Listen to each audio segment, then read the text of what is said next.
Afg'oniston turklariga seslanamizki, o'zlarini yakka e'sos qilmasinlar, hech vaqt tashvish qilmasinlar, umidlarni qo'ldan bermasinlar.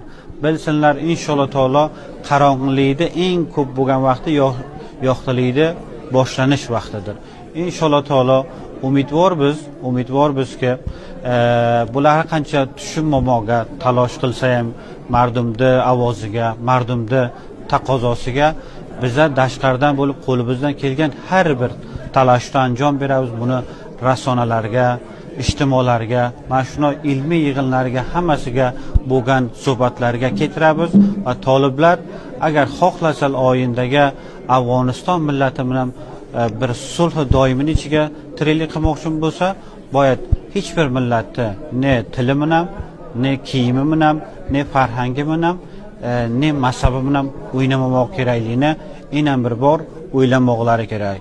Umidvor bizga shu yerdagi bo'lgan mantiqaviy ba'zi shaxslarni harakati bo'lsin va bundan ojil bir fursatga jilovgirlik qilsinlar.